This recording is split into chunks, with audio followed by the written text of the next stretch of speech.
ሁለተኛው ደግሞ ከዚህ በፊት አፉን ሞልቶ ሌላቸው ይቸገርባቸው የነበሩትን አብይ ከማናቸው ወንጀል ንጹህ ነው የሚል መከራከሪያዎች ሁሉ በተሟላ ደረጃ አስረግጦ መናገሩ፣ በዚህም ሳቢያ ደሞዝ ከፋዩን ከዘር ፍጅት ተጠያቂነት ሙሉ በሙሉ ለማንጻት መፍጨርጨሩ፣ ዞሮ ተመልሶ የአብይ አህመድ የዝግታ ፍጅት እንዲቀጥል የትርክት ድጋፍ መስጠቱ ነው።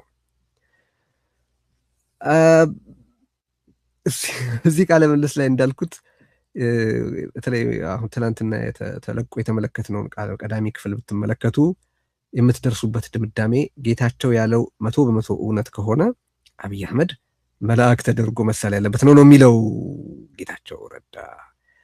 ጦርነት እንዳልኩት ጦርነት እንዲከፈት የማይፈልግ የነበረ ከሻዕቢያ ጋር በኩል ሊመጣ የነበረውን አደጋ ያስጠነቀቀ የዘር ፍጅት ያልፈጸመ የፕሪቶሪያን ስምምነት በቀናነት ለመፈጸም የሞከረ ለትግራይ ህዝብ የሚያስብና የማይሸነፍ ተደርጎ ነው የቀረበው ብያለሁ።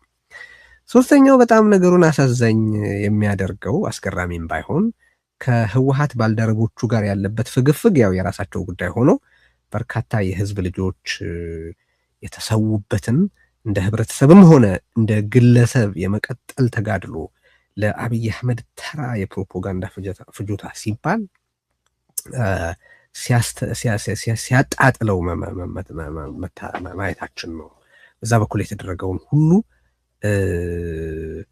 አሚን እንግዲህ ያኔ የተመልከቱ አብይ አህመድ ጄኖሳይድን ወደ አርት ፎርም ደረጃ ፐርፌክት አድርጎታል ሲል ያንን ተቀብለው ህይወታቸው ላይ በአብይ አህመድ አገዛዝና በአስተባባሪዎቹ በኩል የተፈጸመባቸውን ግፍ ለመቃወም ወጥተው ህይወታቸውን የሰጡትን ሰዎች አይ ትላንትና እኮ አሽቻችሁ ነበር፣ የዘር ፍጅትም ከአብይ አህመድ በኩል አልነበረባችሁም፣ የዘር ፍጅት የነበረው ከሻዕቢያ በኩል ብቻ ነው እና እዚህ አብይ አህመድ በኩል ያሉት ሰዎች ኦፍ ግሪድ የሆኑ ጥቂት ኦፊሰሮች የፈጸሙት ካልሆነ በስተቀር እነሱም በተወሰኑ እርምጃዎች ተወስዶባቸዋል። ከአብይ አህመድ በኩል የዘር ፍጅት ስጋት አልነበረባችሁም እና መሞታችሁ ከንቱ ነው፣ የአካል ጉድለታችሁ ከንቱ ነው የሚል መልእክት ነው ያስተላለፈውና እንዳልኩት ደብል ስታንዳርዱ የሚያስገርም ነው። አብይ አህመድ የፈጸመውን ነገር እኔ ወቀሼ ብዙ ጊዜ ተናግሬያለሁ፣ አሁን ማንሳት አልፈልግም። አንድ ቦታ ላይ እንደውም ከአብይ አህመድ ጋር እየሰራው ስለሆነ ጄኖሳይድ የሚለውን ቃል አልጠቀምም ብዬ ተናግሬ ነበር ይላል። ሰው ነው ወይ አብይ አህመድ ጄኖሳይድ ፈጽሟል የማለው አብይ አህመድ ደሞዝ እየከፈለኝ ስለሆነ ነውም አይነት አንድምታ ያለው ንግግር ተናግሯል ማለት ይቻላል።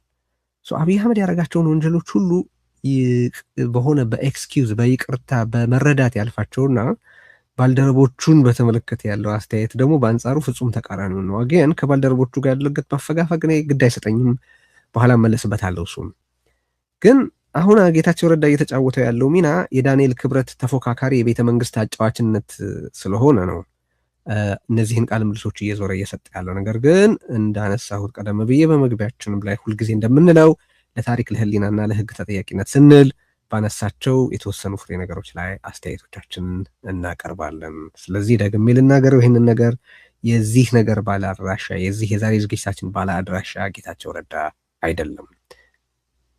ፖለቲካሊ በህይወት ለሌለ ሰው ደብዳቤ አይጻፍም፣ መልእክት አይሰደድም ማለት ነው። ይሄንን just to set the record straight ነው የማነሳው ነገሩን። ጌታቸው አንዱ ያለው በጣም አስገራሚ ነገር ምንድነው? አብይ አህመድ ከሻዕቢያ ጋር የመተባበር ፍላጎት አልነበረውም ይላል። ይሄ ማለት እንግዲህ ኢንታየርሊ አብይ አህመድ ጋብዞት ነው ወደ ትግራይ የገባው ሻዕቢያ የሚለውን ትርክት ነው ወይም ደግሞ የሚለውን ግንዛቤ ነው ቻሌንጅ እያደረገ ያለው ጌታቸው። ሰው የተከፈተ በር አግኝቶ ነው እንጂ እኮ አብይ ጋብዞት ወይም ፈልጎት አይደለም። ከሻዕቢያ ጋር አብይ የመተባበር ፍላጎት አልነበረውም። ካለመተባበር ላስቆመው አልችልም ብሎናል። therefore ሊያስቆመው ስላልቻለ ነው ሻዕቢያ ያንን ሁሉ ወንጀል የፈጸመው ነው ጌታቸው ያለው። በጌታቸው ረዳ አሁናዊ አቋም መሰረት እንግዲህ አብይ አህመድ ከሻዕቢያ ጋር መተባበር ያልፈለገው በመጀመሪያ ማለት በርከት ያሉ ነጥቦች ማቅረብ እችላለሁ። አብይ አህመድ በአደባባይ ላይ ያሉ ብዙዎቻችን እውነትን ፊት ለፊት ለማየት የምንፈቅድ ሰዎች የምናውቃቸውን በርካታ ነጥቦች መጥቀስ እችላለሁ። አብይ ከሻዕቢያ ጋር መተባበር ፍላጎቱ፣ ፈቃዱ፣ ናፍቆቱ፣ ጥረቱ እንደነበር የሚያሳዩ እንግዲህ ጌታቸው እያለ ያለው አብይ አህመድ በመጀመሪያ የፓርላማ ንግግሩ ለሻዕቢያ ጥሪ ያደረገው ከሻዕቢያ ጋር መተባበር ስለፈለገ አይደለም ነው። ጌታቸው እያለ ያለው ሁለተኛ እነ አንዳርጋቸውን ልኮ እመነኝ እኔ እኮ አጋርህ ነኝ አትጠራጠረኝ ብሎ ግንኙነት የመሰረተው ከሻዕቢያ ጋር መተባበር ስለፈለገ አይደለም ማለት ነው። ሶስተኛ የአገሩን ውስጥ ሽኩቻ ከመፍታትና የፓርቲው ውስጥ ልዩነትን አቻችሎ አገርን የማስቀጠል ተልእኮ ከመወጣት ይልቅ ስልጣን በያዘ በጥቂት ወራት ውስጥ ጅዳ ሄዶ ምስጢራዊ ውል የተፈራረመው ከሻዕቢያ ጋር መተባበር ስለሚፈልግ አይደለም በጌታቸው ረዳ አሁናዊ አቋም መሰረት። አራተኛ ወዳጅ አገርን በመሰለል ብሎ እርሱ ወደ ስልጣን ከመምጣቱ በፊት ሻዕቢያ ጠላት ተብሎ በተፈረጀበት ወቅት የሻዕቢያን ምስጢራዊ እንቅስቃሴ ለማወቅ አገራዊ ግዴታቸውን የተወጡትን የደህንነት ባለሙያዎች ወዳጅ አገርን በመሰለል ብሎ ክስ የመሰረተው በጌታቸው ረዳ መሰረት አብይ አህመድ ከሻዕቢያ ጋር መተባበር ስለፈለገ አይደለም። አስገራሚ ነገር ነው።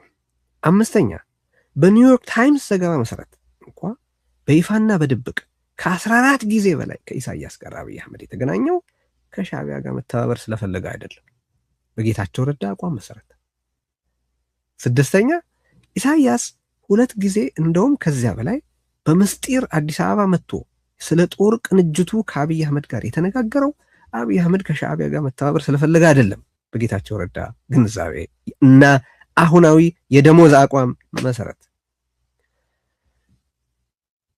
ሰባተኛ የሻዕቢያው የደህንነት ሰው አብርሃ ካሳን ጨምሮ በርካታ የሻዕቢያ የወታደርና የደህንነት ሰዎች ወደ ኢትዮጵያ በገፍ እየወጡ እየገቡ የፕሮፓጋንዳ የሎጂስቲክስ እና የጦር መሳሪያ ቅንጅቱና ቅንብሩ የደረሰበትን ደረጃ ይቆጣጠሩ ያጠኑና ይገመግሙ የነበረው አብይ አህመድ ከሻዕቢያ ጋር መተባበር ስለፈለገ አይደለም በጌታቸው ረዳ አሁናዊ አቋም መሰረት። ስምንተኛ አብይ በተደጋጋሚ ሳዋ በመሄድ ወታደራዊ ስልጠና የተሰጣቸው የነበሩ የኢትዮጵያ ወታደሮችን የጎበኘው አብይ ከሻዕቢያ ጋር መተባበር ይፈልግ ስለነበር አይደለም በጌታቸው ረዳ አቋም እና መረዳት መሰረት፣ የአሁን አዲስ አቋሙ መሰረት ማለት ነው፣ ብልጽግናዊ አቋሙ መሰረት። ዘጠነኛ የኢትዮጵያ የደህንነት ተቋማትን በሻዕቢያ ሰዎች እንዲወረሱ በሩን የከፋፈተውና ድጋፋቸውን በገፍ የተቀበለው አብይ አህመድ ከሻዕቢያ ጋር መተባበር ስለፈለገ አይደለም በጌታቸው ረዳ አተያይ መሰረት። አስረኛ የግንባሩን ማለትም የኢህአዴግን አባላትና የትግራይ ተወላጆችን በጅምላ የቀንጅብ እያለ ኢሳያስን ግን ሚሊኒየም አዳራሽ ጠርቶ ኢሱ አስብሎ እንደዛ ባለ ደረጃ የሪብራንዲንግ ስራ የሰራው አብይ አህመድ ከሻዕቢያ ጋር መተባበር ስለፈለገ አይደለም በጌታቸው ረዳ የአሁን አቋም መሰረት። 11ኛ የትግራይ ተወላጆችን እንደ ዜጎች ሳይቆጥር የኤርትራ የውጭ ጉዳይ ሆኜ ተሹሜያለሁ ያለውና ከኢሳያስ ጋር በአደባባይ ቀለበት ያሰረው አብይ አህመድ ከሻዕቢያ ጋር መተባበር ስለፈለገ አይደለም።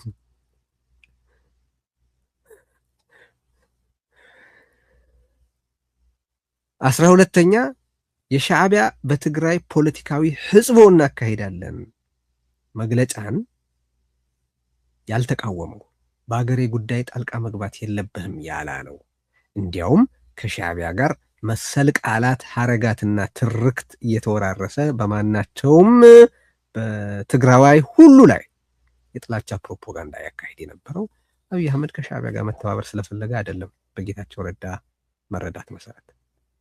13ኛ የኢትዮጵያን አየር ኃይል እና ሌሎች ወታደራዊ ተቋማት ለኢሳያስ ያስጎበኘው አብይ አህመድ ከሻዕቢያ ጋር መተባበር ስለፈለገ አይደለም በአሁኑ የጌታቸው ረዳ አቋም መሰረት። 14ኛ ጦርነቱ ከተጀመረ በኋላ የኢትዮጵያን ህዝብንም ሆነ ዓለምን የሻዕቢያን ሰራዊት መግባትንም ሆነ በሻዕቢያ የተፈጸሙ ወንጀሎችን ሁሉ የካደው አብይ አህመድ ከሻዕቢያ ጋር መተባበር ስለፈለገ አይደለም በአሁኑ የጌታቸው ረዳ አቋም መሰረት። 15ኛ አሁን ጌታቸው በሻዕቢያ ብቻ እንደተፈጸመ የሚናገረው ወንጀልን የአብይ አህመድ አገዛዝና ተባባሪዎቹ ትግራይ ላይ ገብተው በሚፈጽሙበት ወቅት ለዚህ ተግባሩ ሻዕቢያን ደጋግሞ በአደባባይ በባለውለታነት ጥላ እንኳ በሚከዳበት ወቅት አብሮን የቆመ በማለት ያሞካሸው በአሁኑ ጌታቸው ረዳ መሰረት በሟቹ ጌታቸው ረዳ መሰረት አብይ አህመድ ሻዕቢያን መተባበር ስለፈለገ አይደለም። 16ኛ የኢትዮጵያን የጦር መሳሪያዎች፣ ተተኳሾች፣ ነዳጅ፣ ቡናን ጨምሮ በቢሊዮኖች የሚቆጠረውን ሀብት አብሮት ስለተሰለፈ እንደ ደም ካሳ አብይ አህመድ ለሻዕቢያ የከፈለው በአሁኑ የጌታቸው ረዳ መረዳት መሰረት አብይ አህመድ ከሻዕቢያ ጋር መተባበር ስለፈለገ አይደለም። 17ኛ የሻዕቢያን ወታደሮች በኢትዮጵያ ፔሮል ውስጥ አካቶ መታወቂያ ሳይቀር ሰጥቶ ደሞዝ ይከፍል የነበረው ቁስለኞቹን በኢትዮጵያ ሆስፒታሎች ውስጥ በመላ የኢትዮጵያ ሆስፒታሎች ውስጥ ያክም የነበረው ከሻዕቢያ ጋር መተባበር ይፈልግ ስለነበረ አይደለም። 18ኛ በአሁኑ የጌታቸው አቋም መሰረት ማለት ነው። በብልጽግናው ጌታቸው በሟቹ ጌታቸው አቋም መሰረት 18ኛ ላይ ነበርኩኝ 17ኛ ልበለው 18ኛ ብቻ የትግራይን ወይም የኢትዮጵያን ግዛት ሻዕቢያ ቆርሶ ወስዶታ ሳለ በአልጀርስ ስምምነት የተፈቀደለትን እንጂ ሌላ አልወስድም ሲል ጉቴሬዝን የዋሸው አብይ አህመድ ከሻዕቢያ ጋር መተባበር ስለፈለገ አይደለም። በአሁኑ የጌታቸው ረዳ አቋም መሰረት 19ኛ ልበለው 19ኛ አድዳዕሮን የመሳሰሉ አድዳዕሮ ላይ ትግራይ ስኮርች ኤርት የሆነ ቦምቢንግ ሲካሄድ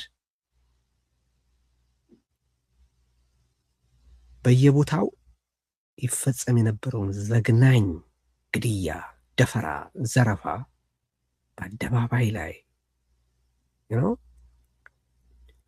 አልተፈጸመም ብሎ የካደው እኔ ነኝ ያንን የአድዳዕሮንና የመሳሰሉትን ጥቃቶች የፈጸሙት ብሎ የሻዕቢያን ወንጀል ሳይቀር ኦን ያደረገው አብይ አህመድ ከሻዕቢያ ጋር መተባበር ስለፈለገ አይደለም። መቀጠል እችላለሁ። 19 ምናምን ምክንያቶች አቅርቤላችኋለሁ። አሁን ማሳያዎች፣ እነዚህ በቃ የተረጋገጡ ነገሮች ናቸው፣ የኔ አስተያየቶች አይደሉም። እነዚህን ሁሉ አብይ አህመድ ያደረገው ከሻዕቢያ ጋር መተባበር ስለፈለገ አይደለም። በሟቹ ጌታቸው ረዳ አቋም መሰረት እውነቱ ይሄ አይደለም። የዛሬ ዝግጅታችን ባለአድራሻ እሱ ስላይደለ አሁን የምንናገረው ስለ ጌታቸው ረዳ አይደለም።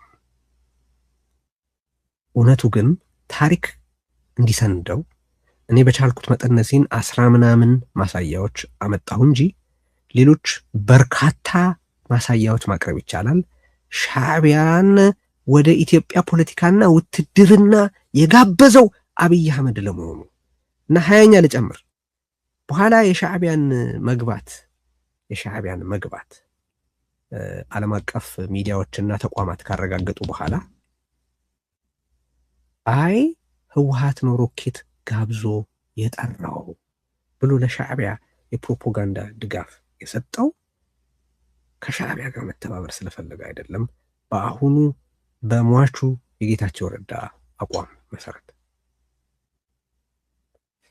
የጌታቸው ዝቅጠት በቃላት እንኳ መግለጽ በማይቻልበት ደረጃ ደርሷል።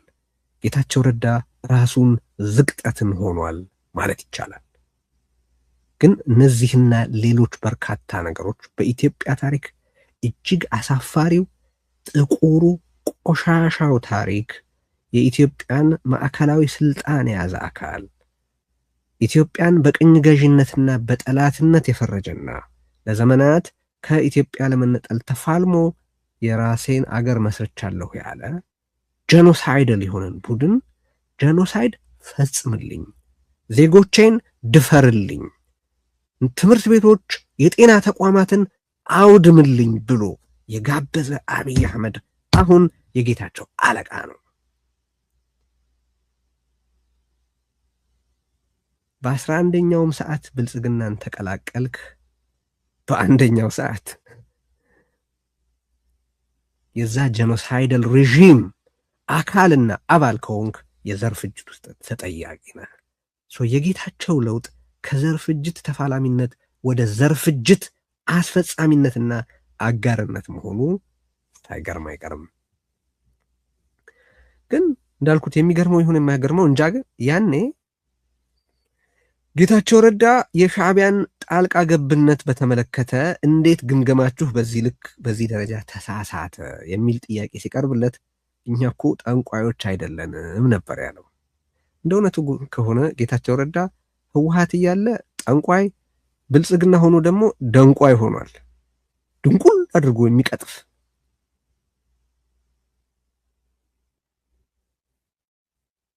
አንዱ ክሌም እዚህ ላይ ዲባንክ ያደረግ ነው አብይ አህመድ ከሻዕቢያ ጋር የመተባበር ፍላጎት አልነበረውም የሚለውን እልም ያለ ቅጥፈት፣ ወራዳ ቅጥፈት ነው በነገራችን።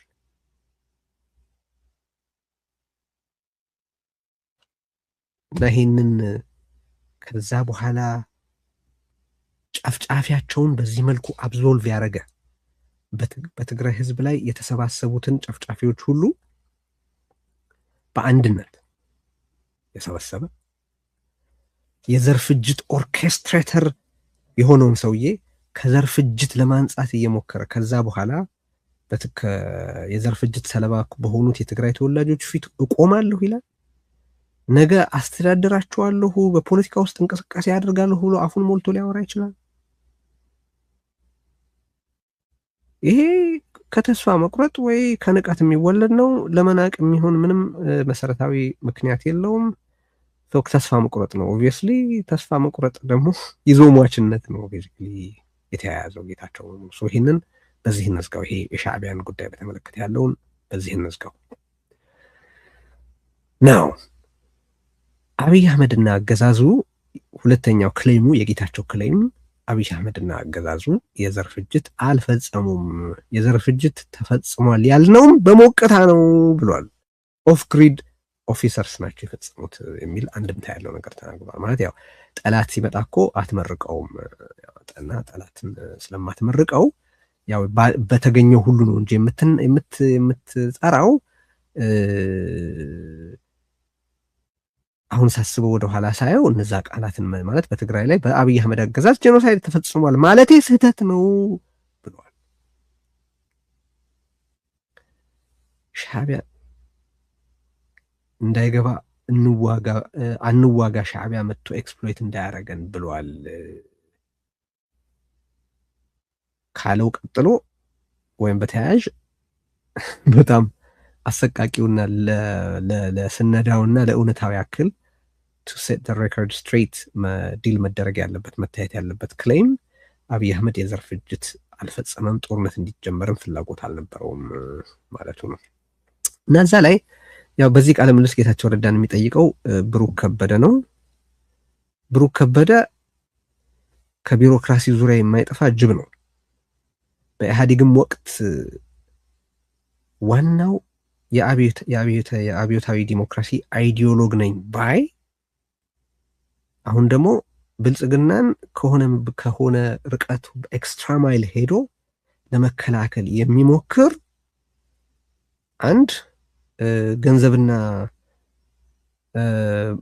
ምንድነው ቢሮክራሲ ባለበት ዙሪያ የማይጠፋ ፓርቲዎች አንፈልግህም ብለው ጥለውት የነበረ ብአዴንና ኦህዴድ አንፈልግህም ብለው ጥለውት የነበረ አብይ አህመድም ሲመጣ አቂሙበት የነበረ በኋላ በስንት ያው በመንግስት እና በፓርቲ ሚዲያዎች ቦታ ሲጠፋው ወደ ባለሀብቶች ሰብሰብ ገንዘብ አሰባስቦ ወደ አቋቋሙት ሚዲያ የተሰደደ አሁንም ለአብይ አህመድ ማመልከቻ እያቀረበ ያለ አስገምጠኝ ከፓዩ ላይ አስገምጠኝ የሚል ጅብ ነው። በቃ ሊትራሊ እንደዛ ነው። እና ያንንም የሚገርማችሁ በኋላ መለስበታለሁ እሳትና ጭድ የሚለውን ንግግር